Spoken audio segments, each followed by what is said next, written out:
falyughayyiru biyadihi. Ayo rubah dengan kedua tangan kita. Fa illam yastati bil lisan. Tidak mampu kita merubah dengan kekuatan tangan kita, kekuasaan kita, maka lisan. Wa tawasau bil haqq. Kalau dengan kekuatan kita, kekuasaan kita, pangkat kita tidak bisa, ayo nasihati mereka.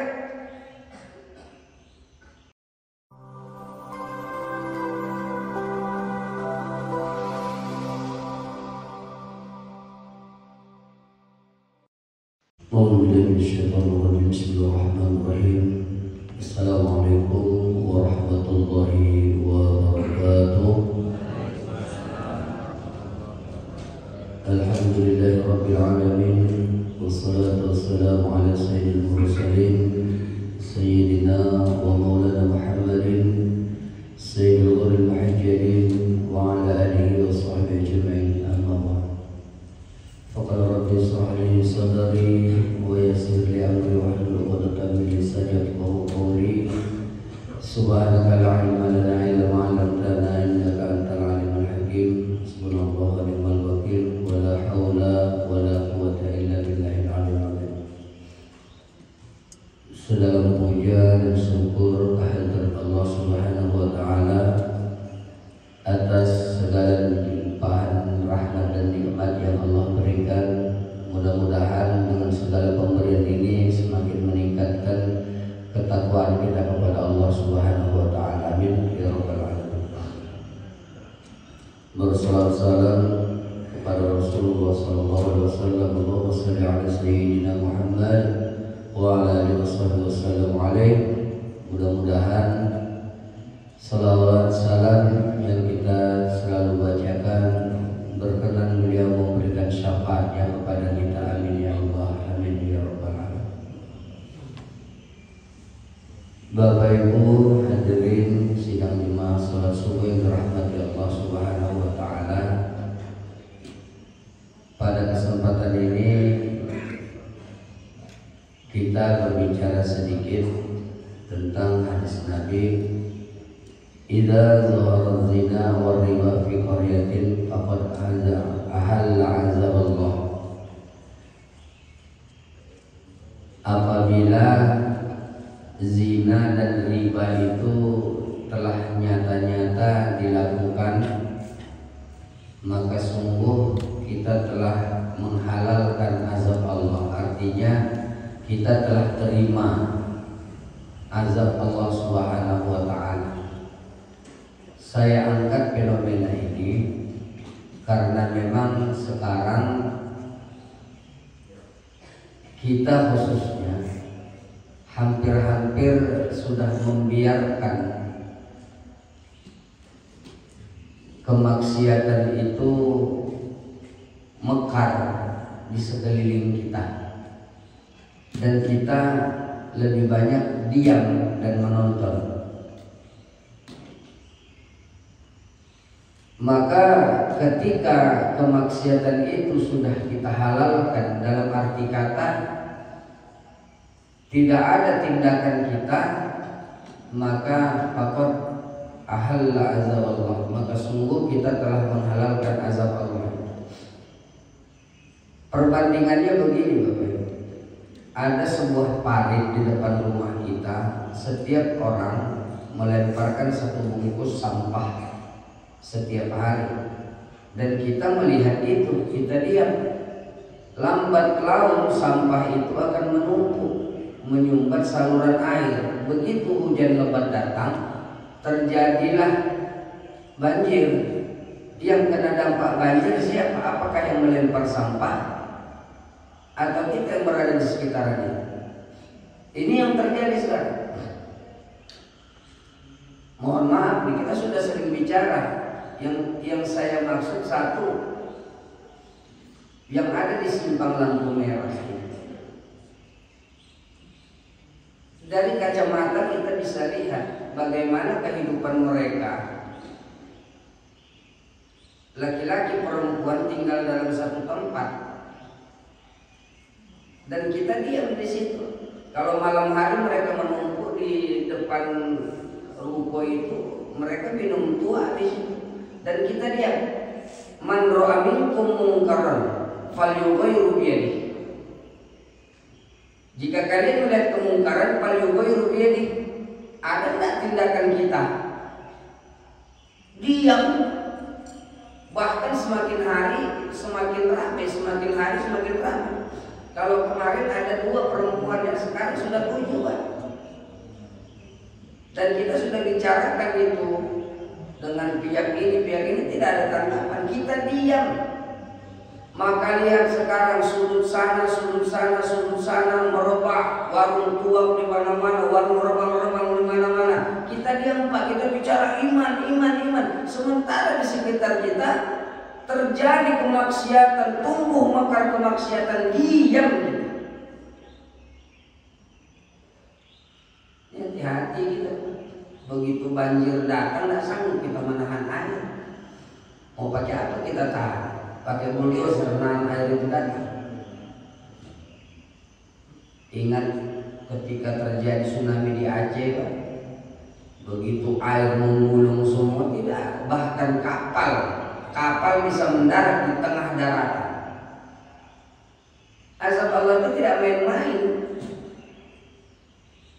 Allah berikan kita sedikit nanti cobaan itu. Apa? Seruan ulama sudah tidak didengarkan. Seruan para guru sudah tidak didengarkan. Yarfa'ullahu barakatihim min kasbihim. Itu yang pertama nanti. Allah angkat barokah daripada seluruh usaha yang kita lakukan. Persis seperti orang yang banyak makan tapi tak pernah kenyang, cacingan.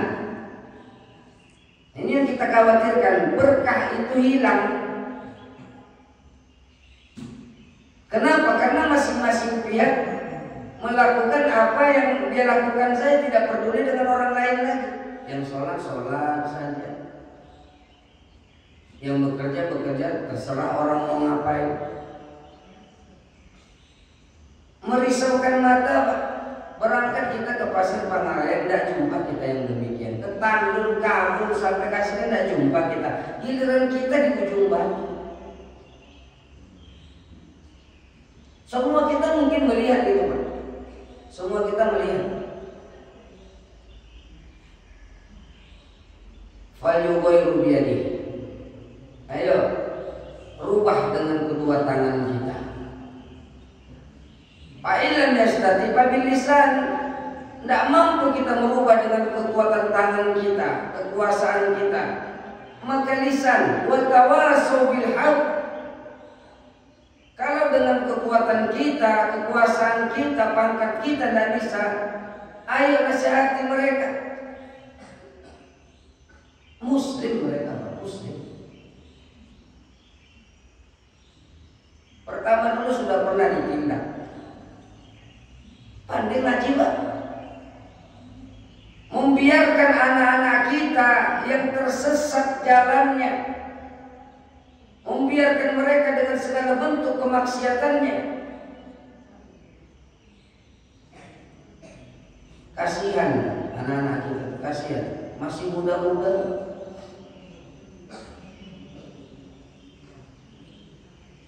Kita halalkan azab Allah itu datang. Kita tahankanlah nanti begitu datang bencana. Bencana itu tidak mesti seperti yang kita bayangkan. Tanah retak, gempa bumi.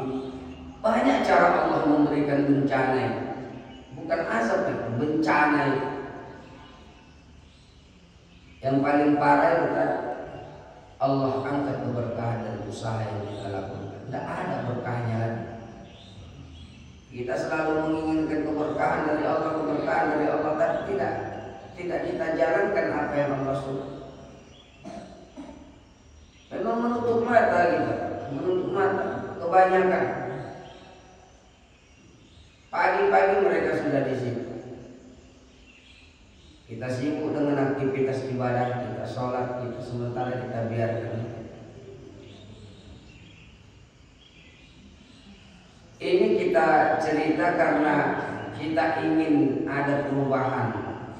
Dalam arti kata, janganlah kemaksiatan itu dipertontonkan di depan mata kita diam. Yang paling miris Pak, kalau siang hari mereka duduk di situ, mereka minum tua. Kalau mereka minum tua di rumah mereka, di dalam tempat mereka, itu bukan urusan kita Pak. Tapi ketika suatu hal kemaksiatan itu dipertontonkan di depan umum, itu sudah menjadi konsumsi publik Pak, sudah menjadi hak kita. Ini sering saya kasih bandingan, bapak ibu makan babi di rumah itu tidak urusan kami Pak. Tapi begitu bapak ibu pertontonkan makan babi itu, apalagi dengan bismillah, itu berarti menantang. Maka sama dengan kemaksiatan. Anda ingin bermaksiat di ujung langit sana, dalam rumah Anda, itu urusan Anda. Tapi begitu Anda pertontonkan kemaksiatan itu, maka hak kita untuk menunjukkan bahwa kebenaran itu harus ditegakkan. Permasalahannya sekarang, berani tidak? Itu saja. Pak Ilan yastati bil lisan. Kita tidak berani nasihati mereka, beri peringatan kepada mereka. Atas nama ini ke atas nama itu, terserah. Pak Ilan yastati bil qalbi wa dzalika adhaful iman. Ini yang kita lakukan sekarang. Jika kau tidak mampu dengan kekuatan, maka dengan lisanlah kita berbuat. Tidak mampu juga dengan lisan, benci perbuatannya. Wa dzalika adhaful iman. Ini tanda selemah-lemahnya iman kita. Mendiamkan kemaksiatan itu, membencinya, tanpa pernah berpikir bagaimana cara merubahnya. Bapak Ibu hadirin rahmat Allah Subhanahu wa taala. Bahwa kita sholat oke, itu hablum minallah. Tapi hablum minannas kita juga harus kita pikirkan. Supaya apa? Timbul ketenangan. Dan sekarang ini kan kita lihat ujung batu kita ini, kemaksiatan sudah nampak, kita warung-warung sudah nampak, maling Pak.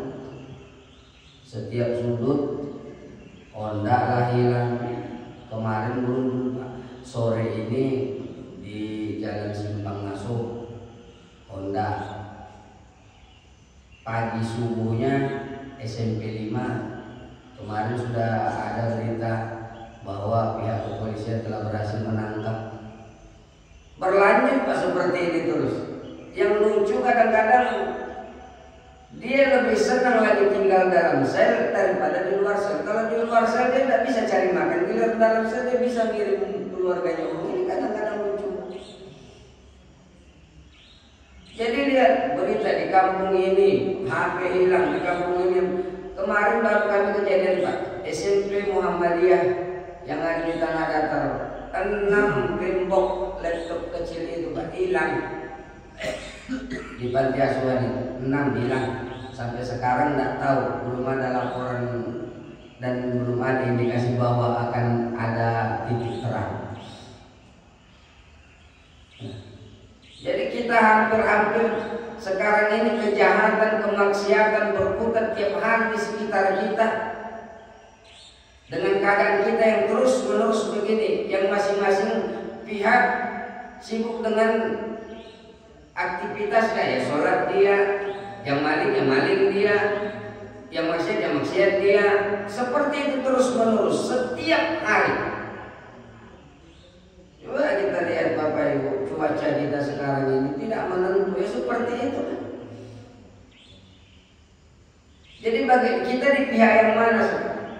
Maka datanglah para sahabat, ja'a thaibatun min ashabi. Datanglah para sahabat menghadap kepada Rasul. Maka Rasul tanya, "Man anta, siapa?" Mereka mengatakan bahwa mereka adalah orang yang beriman kepada Allah dan Rasul. Maka ditanya oleh Rasul, "Ma'alamati imanikum?" Kalau kalian memang orang beriman, mana tandanya? Apa tanda-tanda? Setiap sesuatu pasti ada tanda. Orang ngantuk tandanya apa? Muak. Orang lapar tandanya apa? Lemas. Kan gitu. Apa tandanya? Apa kata mereka? Yang pertama, nasbiru ala bala. Kami sabar akan bencana, akan balai. Sekarang pertanyaan, sanggup tidak kita, sabar tidak kita menahan balai? Berbagai macam bentuk bala bencana itu Allah turunkan. Yang pertama, kenapa Allah turunkan itu? Zaharal fasadu fil barri wal bahri bima kasabat aydin nas. Kerusakan itu kita lakukan dengan tangan kita, maka Allah berikan itu kepada kita.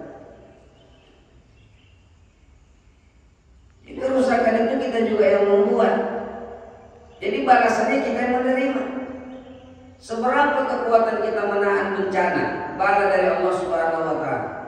Maka tanda orang beriman itu nasbiru alal bala. Kami ini orang yang sabar akan bala. Sekarang sabar enggak? Dengan kondisi tiap hari harga beras semakin naik, tiap hari harga beras naik, harga minyak naik, segala macam. Pening juga kita, mengeluh juga. Lambat laun naik juga tangan kita, ya Allah, adik tiga, ya Allah, azab hawa, kan seperti itu. Berarti belum sabar. Bahwa kita akan diuji itu pasti. Walanabluwannakum bisyai'in minal khauf wal ju'. Kita sekarang ini berada dalam pemborosan di mana-mana. Contoh saja minum aqua kita, aqua gelas minum setengah campakan, minum setengah campakan. Saudara kita tengok di Palestina, untuk minum saja harus berusaha dulu membebaskan sumur-sumur mereka. Di tengah-tengah kepanikan kita masih santai, Pak. Masih kadang membuang-buang nasi, membuang-buang air. Sementara satu pihak saudara-saudara kita jangankan untuk makan, Pak, untuk mencari air saja sulit. Taruhan nyawa luar biasa. Seberapa besar kekuatan kita menahan sabar, menahan bala itu. Wa nashkuru 'anil raha. Kami ini orang yang bersyukur dengan segala pemberian. Semua pemberian Allah itu apakah kita mampu menerimanya? Ya. Tapi apakah setiap yang Allah berikan kita mampu menerimanya? Setiap yang kita minta Allah kabulkan. Dan Allah tidak bohong, ud'uni astajib lakum. Minta pasti kukabulkan. Apa yang kita minta, kebutuhan kita dicukupkan Allah. Tetapi dari satu sisi, apakah setiap yang Allah berikan kepada kita mampu kita menerimanya? Saya tidak yakin, saya tidak yakin saya bisa menerimanya. Allah berikan kita rezeki, alhamdulillah. Allah berikan kita kenaikan pangkat, alhamdulillah. Allah berikan kita keberkahan, alhamdulillah. Tiba giliran Allah berikan kita ini, timbul protes kepada Allah. Ya Allah, betapa berat derita yang kau berikan. Ya Allah, kenapa mesti aku? Kadang-kadang ada orang adik-adik 5 orang. Yang 5 orang ini lahir dari rahim yang satu ibu, dibesarkan oleh seorang ayah. Tapi kehidupan yang 5 ini berbeda. Ada yang kaya, ada yang sedang, menengah, dan sulit. Ada yang menderita mulai dari lahir. Yang menderita mulai dari lahir. Walaupun mereka lahir dari rahim yang sama, kehidupannya tidak sama. Bahkan mohon maaf, ada kadang-kadang dia yang paling kecil, dia yang paling miskin, dia pula yang kehilangan keluarganya, meninggal kadang tak suami tak istri, sehingga naik tangannya, ya Allah, kenapa begitu berat sebanyak kami bagi-bagi? Makanya tadi dikatakan, apa yang kalian minta Allah berikan, tapi belum tentu apa yang Allah berikan sanggup kita semua menerimanya.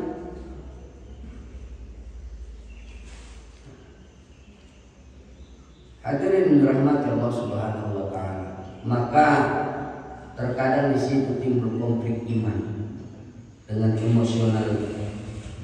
Satu sisi kita sedang beribadah lagi enak-enaknya, Allah coba kita. Sedikit demi sedikit Allah coba kita. Lambat laun terasa semakin berat cobaan itu, sehingga kita sendiri yang melaksanakan ibadah selama ini tidak terima dengan keputusan Allah Subhanahu wa taala. Kenapa? Terlalu banyak problem yang harus kita selesaikan, baik dalam otak kita atau dalam hati kita. Kaifa yatafarraqu lil ibadah? Bagaimana kalian ingin tenang melaksanakan ibadah? Wala qad mala'tu minal umum. Padahal hati itu sudah penuh dengan berbagai macam problem, berbagai macam masalah. Sehingga ketika tidak mampu lagi kita, ketika masalah itu, baik itu cobaan segala macam, tidak sanggup lagi otak kita menerima, tidak sanggup lagi hati kita. Ada orang yang menyelesaikan tugasnya dalam hidup ini, mengakhiri kehidupannya dengan cara bunuh diri. Makanya Bapak Ibu hadirin rahmati Allah, kunci satu-satunya pertebal rasa keimanan, perbaharui selalu rasa keimanan, bahwa kita hidup bukan menurut kehendak kita, tapi menurut skema dari Allah Subhanahu wa Ta'ala.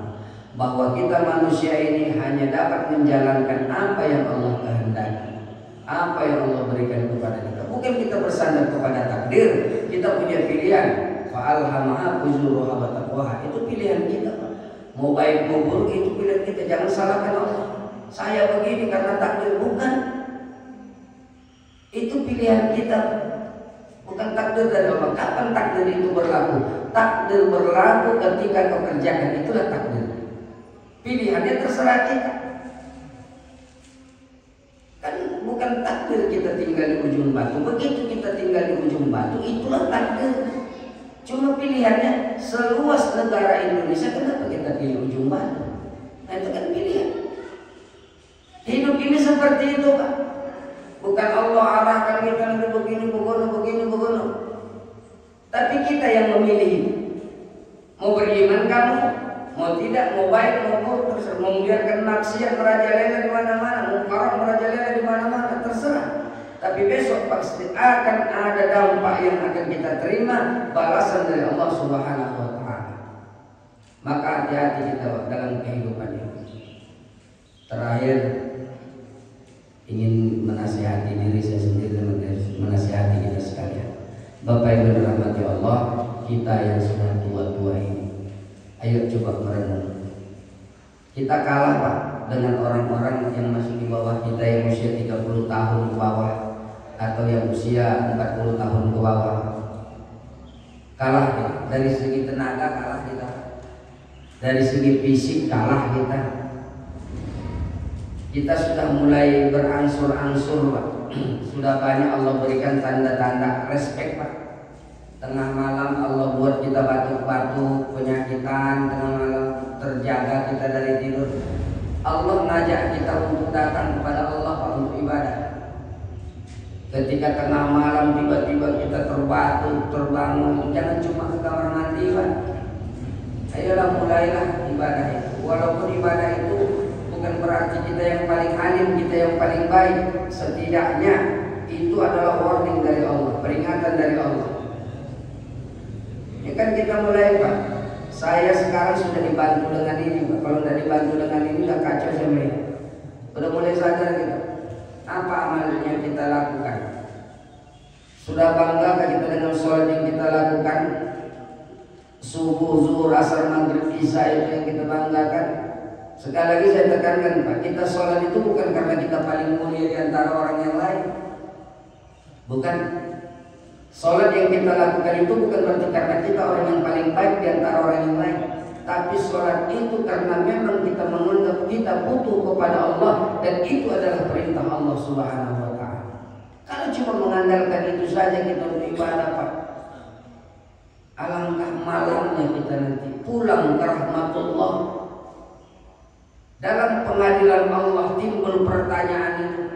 Selama hidup apa yang telah kau lakukan? Seberapa banyak amal yang telah kau siapkan? Sementara kau akan pulang ke kampung, tak ada yang kita siapkan. Usia kita sudah lanjut. Respect kita, terbatuk kita tengah malam, kedinginan tengah malam, dan nyenyak kita tengah malam. Coba ambil wudhu,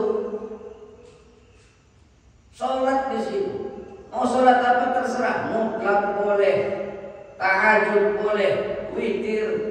Coba dirutinkan, bahwa witir itulah dirutinkan.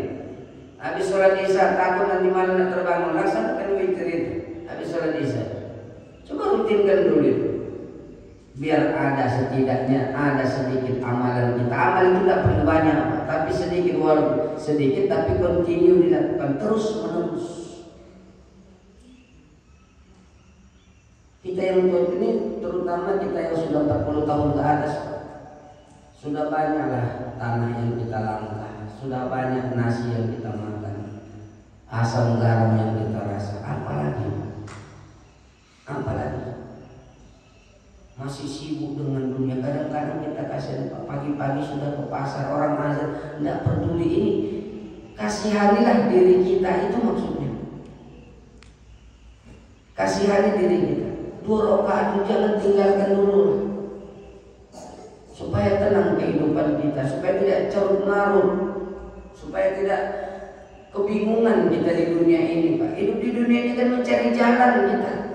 Apapun usaha kita mencari jalan pulang kita, Pak. Kalau masalah pulangnya aman, mati tanam selesai. Dan orang tidak akan larut dalam kesedihan ketika kita meninggal dunia. Bahkan orang sekeliling kita tidak akan berhenti makan kalau kita meninggal dunia. Meninggal kita, mati kita. Tetangga kita pun tidak akan berhenti dia makan. Yang kerja juga dia. Paling nanti kalau dia bisa izin sebentar dari tempat kerjanya untuk menghadiri prosesi pemakaman kita. Setelah itu dia akan bekerja lagi. Keluarga kita pun tidak akan larut sampai 2-3 tahun. Kita sekarang mencari jalan pulang, mencari jati diri kita untuk kembali kepada Allah Subhanahu wa taala. Bekal apa yang sudah kita persiapkan untuk kembali kepada Allah Subhanahu wa taala. Jangan sia-siakan kehidupan ini. Sungguh kehidupan ini akan berakhir. Dengan atau tanpa suka kita, pasti kita akan berpisah dengan dunia ini. Jangan sampai lalai sibuk dengan dunia mengakibatkan kita takut menghadapi kematian. Rasanya ini saja yang dapat saya sampaikan. Lebih kurang mohon maaf. Wallahu muwaffiq ila aqwamit thoriq. Assalamualaikum warahmatullahi wabarakatuh.